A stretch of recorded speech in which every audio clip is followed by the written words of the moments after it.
ನಮಸ್ಕಾರ ಮಹಾಜನಗಳೇ. ಇಂದು ನಾವು ಬೆಂಗಳೂರಿನ ಶ್ರೀ ಮಹಾಲಕ್ಷ್ಮಿ ದೇವಾಲಯಕ್ಕೆ ಬಂದಿರುವೆ.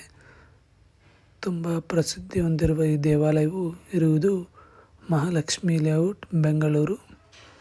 ಈಗ ಮಹಾಲಕ್ಷ್ಮಿ ಟೆಂಪಲನ್ನು ನೋಡಿಕೊಳ್ಳುತ್ತಾ ಇಂದಿನ ನವರಾತ್ರಿಯ 6ನೇ ದಿನದ ವಿಶೇಷತೆಗಳನ್ನು ಮತ್ತು ಅದರ ಹಿನ್ನೆಲೆಗಳನ್ನು ತಿಳಿದುಕೊಳ್ಳೋಣ. ನವರಾತ್ರಿಯ 6ನೇ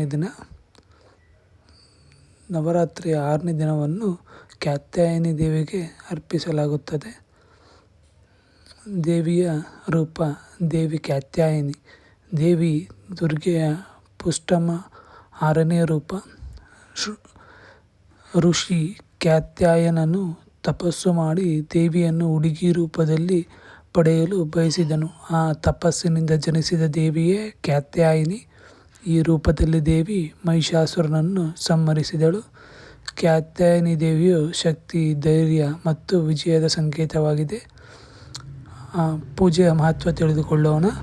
6ನೇ ದಿನದ ಪೂಜೆಯಲ್ಲಿ ಭಕ್ತರು ದುರ್ಗೆಯ ಶಕ್ತಿಯೊಂದಿಗೆ ಧೈರ್ಯ, ಶೌರ್ಯ ಮತ್ತು ಬುದ್ಧಿಗಾಗಿ ಪ್ರಾರ್ಥಿಸುತ್ತಾರೆ. ವಿಶೇಷವಾಗಿ ಕನ್ಯಾ ರೂಪದ ಬಾಲಿಕೆಯರ ಪೂಜೆ ಮಾಡುವುದು ಪ್ರಸಿದ್ಧ. ಈ ದೇವಾಲಯದಲ್ಲಿ ಈ ದಿನದಂದು ದೇವಿಯ ಚರ್ಮ ಬಣ್ಣದ ಗೋಲ್ಡನ್ ಅಥವಾ ಕಂಚಿನಂತೆ ತೋರುವ ಪ್ರಾತ್ಯಕ್ಷಿಕೆ ಇರುತ್ತದೆ.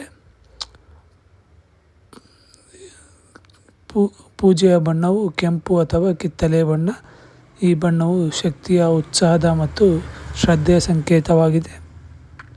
ಏಕೆ ಈ ದಿನ ಮುಖ್ಯ ಎಂದು ಈಗ ತಿಳಿದುಕೊಳ್ಳೋಣ.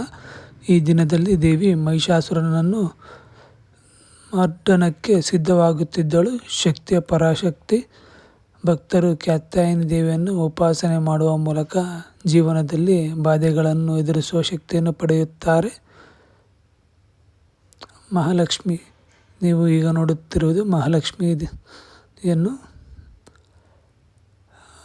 ಭಾರತದಲ್ಲಿ ಶ್ರದ್ಧೆಯಿಂದ ಪೂಜಿಸಲಾಗುವ ಅತ್ಯಂತ ಪ್ರಮುಖ ದೇವತೆಗಳಲ್ಲಿ ಒಂದು. ಲಕ್ಷ್ಮೀ ದೇವಿ ಧನ, ಐಶ್ವರ್ಯ, ಸೌಂದರ್ಯ, ಶ್ರದ್ಧತೆ ಮತ್ತು ಭಾಗ್ಯವನ್ನು ಪ್ರತಿನಿಧಿಸುತ್ತಾಳೆ. ಇವಳು ಇತಿಹಾಸದ ವೇದಗಳು, ಪುರಾಣಗಳು ಮತ್ತು ಇತರೆ ಪೌರಾಣಿಕ ಗ್ರಂಥಗಳಲ್ಲಿ ಕಾಣಿಸಿಕೊಳ್ಳುತ್ತಾಳೆ. ಮಹಾಲಕ್ಷ್ಮಿಯ ರೂಪಗಳೆಂದರೆ ಆದಿಲಕ್ಷ್ಮಿ, ಧನಲಕ್ಷ್ಮಿ, ಧಾನ್ಯಲಕ್ಷ್ಮಿ, ಗಜಲಕ್ಷ್ಮಿ, ಸಂತಾನಲಕ್ಷ್ಮಿ, ವಿಜಯಲಕ್ಷ್ಮಿ, ವಿದ್ಯಾಲಕ್ಷ್ಮಿ, ಧೈರ್ಯಲಕ್ಷ್ಮಿ. ಇನ್ನಷ್ಟು ಮಾಹಿತಿಯೊಂದಿಗೆ ಮತ್ತೆ ಬರುವೆ. ಎಲ್ಲರಿಗೂ ಶುಭವಾಗಲಿ.